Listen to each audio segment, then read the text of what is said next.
Chapter 7. Suasana kelas 2B seperti biasanya ramai.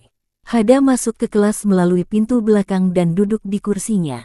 "Selamat pagi, Yanami-san," ucap Hada menyapa. "Selamat pagi, Hada-san," balas Yanami Ana dengan senyuman ramahnya. Hada lalu menyadari kalau saat ini Yanami sedang makan makanan di kotak bekalnya. "Belum sarapan?" tanya Hada. "Ah, aku sudah sarapan kok. Hanya saja setelah jalan kaki ke sekolah, akhirnya aku lapar lagi." "Hehehehe," jawab Yanami dengan senyuman polos. "Tapi bukankah itu untuk makan siangmu, Yanami-san?" Terka Hada ketika melihat kotak bekal Yanami. "Hehehe, iya sih, tapi sekarang aku lapar." "Masalah makan siang, aku pikirkan nanti siang saja," jawab Yanami kembali melanjutkan makan. Hada menatap dengan mata sayu pada Yanami seolah tak percaya. Tapi melihat Yanami makan seolah makanan itu sangat lezat, membuat Hada tak kuasa menahan senyum. Melihat pipi Yanami yang menggembung ketika mengunyah banyak makanan sekaligus, Hada pun menusuk pipi tembem Yanami itu dengan jari telunjuknya. "Ah, Hada-san, apa yang kamu lakukan?" tanya Yanami yang terkejut tiba-tiba pipinya ditusuk oleh jari Hada. "Bukan apa-apa. Aku hanya berpikir kalau pipimu yang tembem itu sangat imut, Yanami-san. Mirip tupai. Jadi aku tidak tahan ingin mencoba menyentuhnya," ungkap Hada sambil tersenyum dan menarik jarinya lagi. "Siapa yang kamu bilang tembem mirip tupai, Hada-san? Aku ini kurus dan langsing. Sama sekali tidak ada satu bagian pun yang tembem dan berlemak," ujar Yanami dengan penuh percaya diri. Mendengar klaim itu, Hada hanya bisa tertawa kecil. "Apa yang kamu tertawakan, Hada-san? Kamu tidak percaya padaku? Baiklah, biar kubuktikan. Sini tanganmu," tegas Yanami lalu menarik lengan Hada dan menyentuhkan telapak tangan Hada ke perutnya. Bagaimana? Aku tidak gendut kan?" tanya Yanami wajahnya sedikit merah saat merasakan sentuhan Hada di perutnya. Hada termenung sambil meraba dan meremas kulit perut Yanami. Fuhahahaha, tunggu Hada-san, sentuhanmu sedikit geli." Yanami tak bisa menahan tawanya karena kegelian akibat sentuhan Hada. Hada menarik lengannya, lalu berkata memberikan penilaiannya, "Memang tidak bisa dikatakan gendut sih, tapi perutmu terasa lembut dan kenyal, sangat enak diremas. Tidak berotot, namun lemaknya nyaman di tangan. Aku beri nilai 8 dari 10 untuk kenyamanan untuk diremas." Mendengar penilaian Hada, Yanami pun tersenyum dengan bangga sambil mengangkat dagunya. Tapi ketika mendengar Hada menyebut tentang lemak, senyuman itu pun seketika berganti dengan cemberut dan pipi yang mengembung karena kesal. "Lemak? Apa maksudmu dengan lemak? Aku sama sekali tidak berlemak," tegas Yanami menatap Hada dengan wajah kesalnya yang imut. "Oh, aneh sekali. Kalau begitu apa yang barusan aku rasakan? Jangan bilang kamu membawa semacam skuisi di perutmu," tukas Hada dengan senyuman mengejek yang tak percaya. Pipi Yanami menggembung makin besar seakan itu adalah sebuah balon. "Hada-san, apa maksudmu dengan skuisi? Aku bisa marah lo kalau kamu terus bilang begitu," ancam Yanami yang tak nampak menakutkan sama sekali dan malah terlihat semakin imut. "Ya, maaf. Aku hanya bercanda kok," ungkap Hada sambil mengangkat tangan tanda menyerah. Tiba-tiba bel berbunyi dan wali kelas pun masuk. "Oke, semuanya, mari kita mulai pelajarannya," ujar wali kelas itu. Di saat yang sama, di bawah tanah, di dalam saluran air kota Tokyo, para pasukan goblin mulai melakukan pergerakan. Mereka dengan cepat menyebar dan kemudian mendirikan sebuah markas kecil di bawah setiap manhole dengan posisi strategis. Di bawah kepemimpinan setiap Goblin Champion, para Goblin itu kini sudah siap di setiap posisi titik strategis untuk menaklukkan kota Tokyo. Mereka hanya tinggal menunggu waktu. Gelap. Saat malam tiba, mereka akan mulai melancarkan serangan mereka. Sedangkan, Goblin King sendiri, saat ini sedang duduk di markas besar bersama para Goblin Champion dan para Goblin Leader yang tersisa bersiap naik ke permukaan setelah titik-titik vital strategis kota Tokyo berhasil ditaklukkan. Malam ini kota ini akan berubah menjadi kota Goblin. Dan aku akan menjadi penguasa tertinggi di sini. Saat Yang Mulia Raja Iblis menyeberang nanti, dan melihat kota ini telah berhasil aku taklukkan, pasti Raja Iblis akan merasa sangat bangga padaku. Kekekeke, ungkap salah satu komandan Raja Iblis itu terkekeh menyeringai. Kembali ke SMA Toyogasaki, bel istirahat telah berbunyi. Para murid mulai keluar dari kelas untuk ke kantin atau mungkin makan bekal mereka di suatu tempat menyendiri mereka sendiri. Hada, seperti sebelumnya berjalan menghampiri Megumi. Hada pun mencolek pundak Megumi, Megumi menoleh dan melihat Hada. "Ah, Hada-kun, ada apa?" tanya Megumi dengan nada sedikit bingung. "Mau ke kantin bersamaku?" tanya Hada mengajak Megumi. "Kamu mengajakku?" sahut Megumi dengan nada tak percaya. "Tentu saja, memangnya siapa lagi yang ada di depanku selain Kato-san?" balas Hada. "Baiklah," sahut Megumi. Kantin saat itu begitu ramai, terlihat antrian untuk memesan dan mengambil makanan juga terlihat sangat panjang. Bahkan hingga menjulur keluar dari kantin. Hada dan Megumi pun saling menatap dalam kebingungan. "Apa kantin ini selalu seramai ini?" tanya Hada dengan nada heran. "Tidak selalu, tapi kadang memang ramai, khususnya di hari menu spesial," jawab Megumi kemudian mulutnya terbuka menyadari sesuatu. "Hada-kun, sepertinya aku tahu kenapa kantin hari ini ramai," ungkap Megumi. "Oh, jadi apa yang kamu sadari, Detektif Kato?" sahut Hada lalu bertingkah layaknya asisten detektif. "Hari ini adalah hari kari," jawab Megumi dengan polosnya. "Hah, hari kari, hanya karena itu?" balas Hada seakan tak percaya. "Hanya, apa maksudmu dengan hanya? Kari di kantin sekolah ini adalah kari terbaik di kota ini," tegas seseorang di belakang Hada. Hada dan Megumi yang mendengar protes dari orang di belakangnya lalu menoleh ke belakang, dan di sana berdirilah seorang gadis berambut biru dengan potongan bob pendek mengembang, Yanami Ana. "Oh hai, Yanami-san. Apa kamu mau makan siang di kantin juga?" sapa Hada sambil tersenyum. Yanami tidak menjawab dan hanya memalingkan wajahnya dengan pipi menggembung mengungkapkan rasa kesalnya.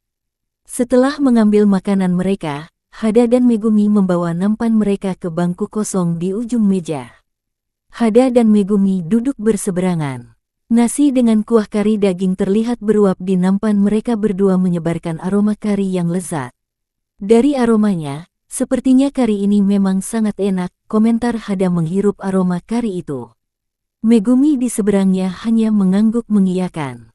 Tak lama kemudian, Yanami datang dan duduk di sebelah Megumi. Di nampannya, terlihat nasi menggunung begitu tinggi dengan guyuran kuah kari yang begitu banyak membuat nasi itu terlihat seperti sebuah gunung meletus yang memuntahkan lava. "Selamat makan," ucap Yanami lalu menyendok nasi dengan kuah kari itu dan memasukkannya ke mulutnya. Senyuman bahagia pun tersungging di bibirnya. Yanami mengunyah dengan pipi yang menggembung terlihat imut seperti seekor tupai. "Melihat Yanami-san makan, rasanya makananku jadi terasa lebih enak," ujar Hada sambil memakan nasi karinya sendiri. Megumi mengangguk. Yanami tidak menyadari kalau dirinya menjadi tontonan untuk Hada dan Megumi sebagai penambah nafsu makan, layaknya ketika orang makan sambil menonton video mukbang. Yanami terlalu bahagia menikmati nasi karinya di hari kari favoritnya itu, dengan senyuman ceria terus terpasang di wajahnya sambil mengunyah makanan. Tunggu, kenapa kalian menontonku seperti itu?" ucap Yanami ketika baru sadar dirinya menjadi tontonan untuk dua teman sekelasnya. "Ah, tidak, kami hanya berpikir kamu terlihat sangat imut saat sedang makan," jawab Hada. Megumi mengangguk mengiyakan. Imut. Apa maksudmu dengan imut, Hada-san?" sahut Yanami tiba-tiba terlihat panik dan sedikit malu. "Ya, saat makan, kamu selalu mengunyah banyak makanan sekaligus, dan pipimu menggembung seperti tupai," ungkap Hada menjelaskan. Siapa yang kamu bilang memiliki pipi tupai? Pipiku tidak setembem itu. Wajahku itu kecil dan imut," tegas Yanami matanya menatap kesal dan pipinya kembali menggembung terisi udara penuh kekesalan. "Ya, kecil dan imut, seperti tupai," jawab Hada. "Hada-san, Panggil Yanami dengan wajah merah padam karena marah, namun bukannya menakutkan malah terlihat imut. Yanami-san, bolehkah aku bertanya sesuatu? Ucap Megumi yang sedari tadi diam. Baru menyadari kehadiran Megumi, Yanami pun terperanjat kaget. Kakak-kakak, Kato-san, sejak kapan kamu di sana? Ucap Yanami dengan wajah syok, sendok di tangannya terlepas dan akhirnya jatuh ke lantai. Wah, sendokku, bagaimana ini? Lanjut Yanami yang panik dan mengambil sendoknya. Belum 5 menit, ini masih bisa dipakai, ucap Yanami dengan nada seperti mencoba meyakinkan dirinya menatap sendok yang dipegangnya dengan gemetar. Apa maksudmu dengan belum 5 menit? Setidaknya cuci dulu, jangan cuma dilihat seperti itu.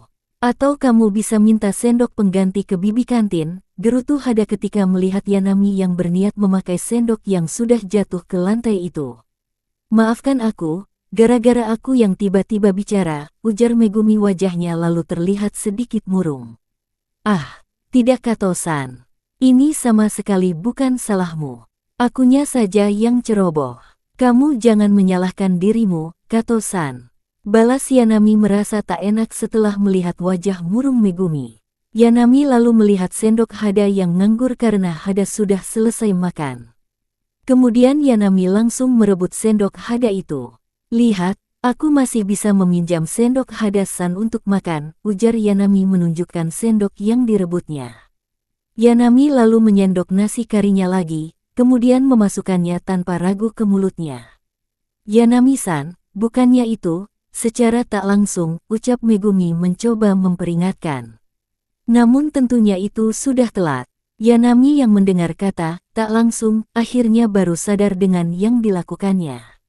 Wajahnya merah dan kepalanya seolah menyemburkan uap layaknya ketel yang airnya mendidih.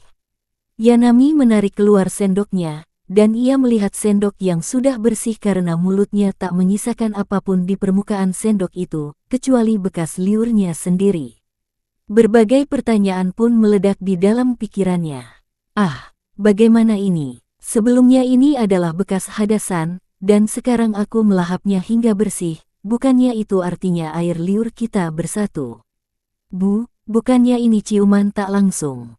Tapi entah kenapa rasa karinya jadi lebih manis atau ini hanya perasaanku saja. Bagaimana Hada-san akan menatapku saat ini? Apa dia akan mengira aku gadis mesum?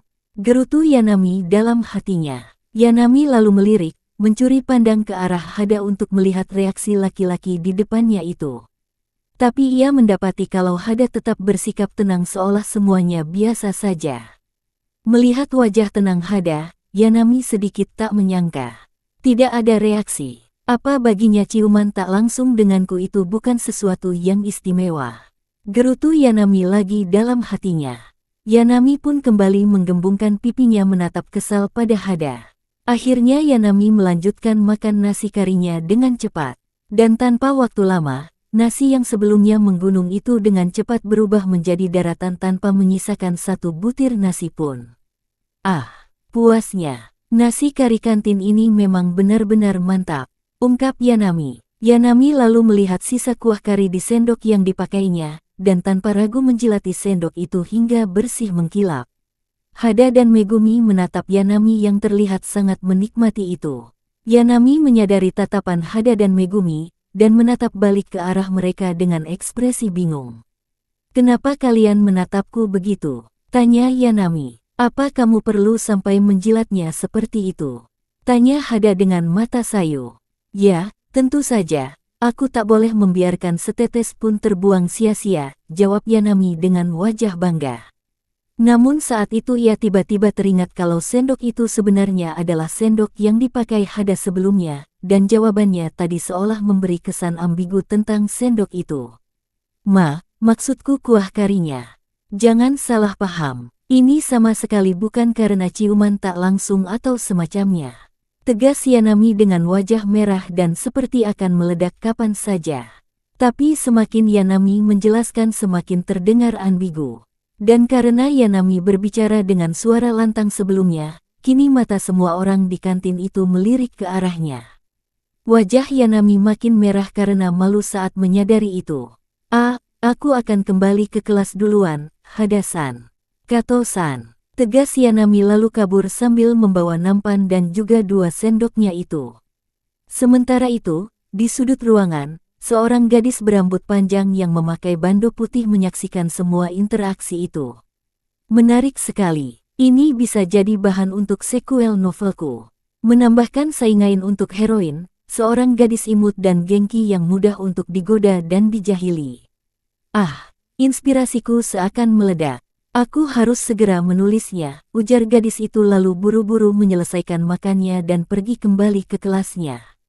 Sementara itu, di Akademi Suciin, akademi elit yang hanya bisa dimasuki oleh orang-orang elit seperti anak para konglomerat, pejabat negara, dan juga siswa yang sangat berprestasi dan diakui keneniusannya. Saat ini di sebuah bangku taman, Shinomiya Kaguya sedang memakan bekal makan siangnya. Jika dilihat dari kotaknya, itu bukanlah sebuah kotak bekal biasa, dengan motif ukiran berwarna emas yang estetik dan mewah. Isi dari kotak bekal itu juga penuh dengan hidangan mewah. Di sebelah Kaguya, Hayasaka Ai duduk sambil membawa sebuah dokumen. Kaguya-sama, ini adalah semua informasi yang berhasil saya dapatkan setelah mencari dan mengumpulkan dari berbagai sumber dan semua koneksi yang saya miliki, ujar Hayasaka. Saat ini Hayasaka tidak mengenakan pakaian maid, melainkan seragam Suciin, namun ia kenakan dengan gaya ala Gyaru, dan rambut pirangnya kini diikat dengan gaya side ponytail. Kerja bagus, aku akan membacanya setelah makan. Simpan saja di sana, sahut Kaguya dengan nada tenang. Kalau begitu saya pamit, Kaguya-sama, balas Hayasaka bangkit dan meletakkan dokumen itu di sebelah Kaguya kemudian melangkah pergi. Setelah beberapa, Kaguya akhirnya selesai makan. Kemudian Kaguya membaca dokumen yang ditinggalkan oleh Hayasaka itu. Suhada, berasal dari desa terpencil dan menghabiskan waktu dari kecil hingga SMP di sana. Namun dengan prestasinya ia mendapatkan beasiswa dan pindah ke kota dan masuk SMA Toyogasaki. Dengan latar belakang seperti ini, tidak aneh jika ia tidak tahu ada akademi elit seperti Suciin. Nilai ujiannya juga sangat luar biasa, tidak heran sekolah sederajat di desanya mungkin menyerah dan memintanya untuk pindah ke kota untuk mendapatkan pendidikan yang lebih baik meski sudah setengah jalan di SMA. Dengan kompetensinya ini, ia bisa saja masuk Suciin. Sayang sekali mungkin yang direkomendasikan gurunya di desa adalah SMA Toyogasaki, keluh Kaguya saat membaca dokumen itu satu persatu. Kemudian sebuah amplop coklat terlihat terselip di antara kertas dokumen itu. Kaguya meraih amplop itu lalu membukanya. Isi di dalam amplop itu ternyata adalah berbagai macam foto. Foto Hada tentunya. Semua foto itu terlihat diambil dari berbagai sudut pandang, dan berasal dari berbagai macam sumber. Dimulai dari foto langsung yang diambil Hayasaka diam-diam dan tentunya gambarnya jelas dan berkualitas tinggi, tapi ada juga gambar yang sedikit buram karena hasil pembesaran dan pemotongan dari foto media sosial orang lain yang tak sengaja memotret Hada, atau juga gambar yang berasal dari rekaman CCTV. Ah, Hayasaka ini, padahal kamu tidak perlu mengumpulkan fotonya juga kan? Aku akan memberikan puji, maksudku keluhan untuknya saat pulang nanti, gerutu Kaguya sambil memasukkan semua foto itu kembali ke amplop dan memasukkan amplop itu ke sakunya. Kaguya melanjutkan membaca dokumen, dan ia melihat kalau Hayasaka berhasil mendapatkan alamat tempat tinggal Hada, bahkan rute yang sering dilewati Hada dalam 2 hari ini dan dengan siapa saja Hada terlihat berinteraksi. Selesai membaca semuanya, Kaguya lalu menghampiri tempat sampah, merobek-robek semua dokumen itu, lalu kemudian membuangnya ke tempat sampah. Suhada, aku akan menantikan saat kita bertemu lagi. Aku penasaran bagaimana reaksimu saat itu saat mengetahui identitasku sebenarnya. Ufufufufu, ujar Kaguya sambil tersenyum penuh kalkulasi dan antisipasi.